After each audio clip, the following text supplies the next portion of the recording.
Hi everyone! Today is a very special day kasi kaarawan ngayon ng aking anak na baby girl.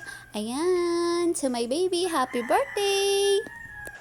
So ito nga, naglagay ako ng decoration. Itong mga gamit ko nga pala ay nung first birthday niya pa ito kasi tinago ko lang. Ayan.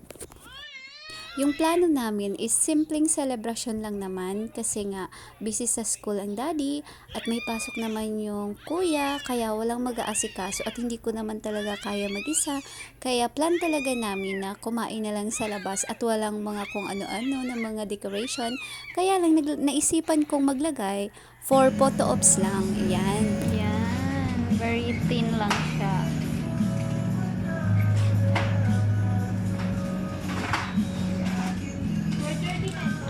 Wow, ikaw pala yung matibay. No, diretso. Oh, di ba? Dire-diretso.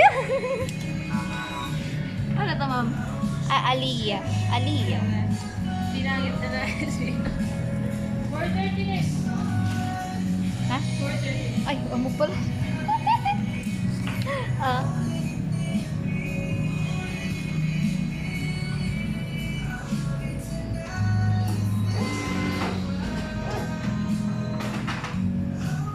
Ayan, dyan.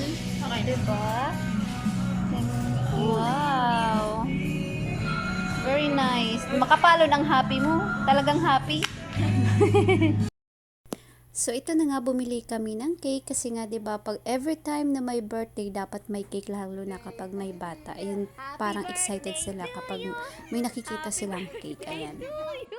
So today nga ay nagsabay-sabay lahat.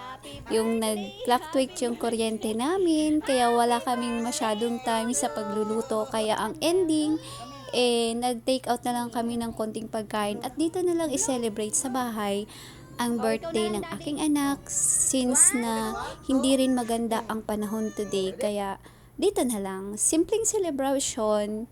Ayan.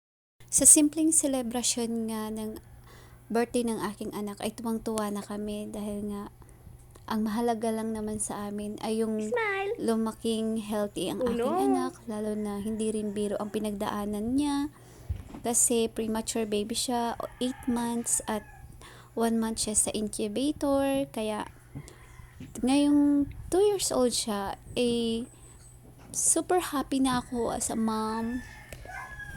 Kaya thank you Lord always for keeping my baby healthy and strong.